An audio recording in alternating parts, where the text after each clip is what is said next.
are we allowing this to happen to our children? These are the most precious assets that we have in this country. How can we let this happen to them?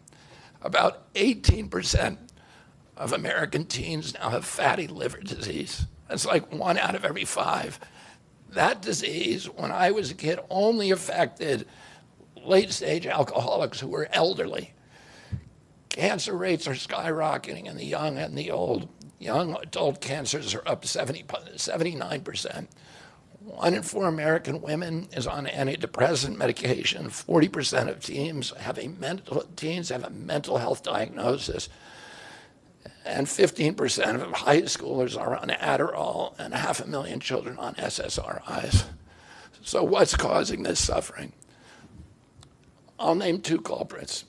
First, and the worst, is ultra-processed food. About 70% of American children's diet is ultra-processed. That means industrial manufactured in a factory.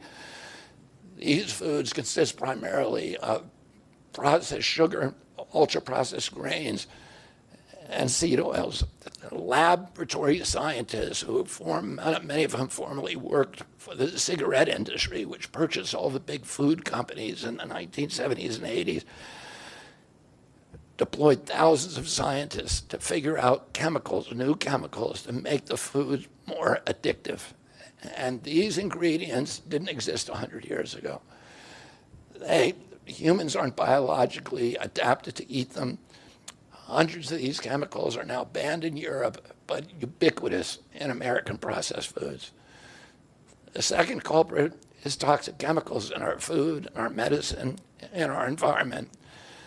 Pesticides, food additives, pharmaceutical drugs, and toxic waste permeate every cell of our bodies. The assault on our children's cells and hormones is unrelenting. To name just one problem, many of these chemicals increase estrogen because young children are ingesting so many of these hormone disruptors. America's puberty rate is now occurring at age 10 to 13, which is 6 years earlier than girls were reaching puberty in 1900.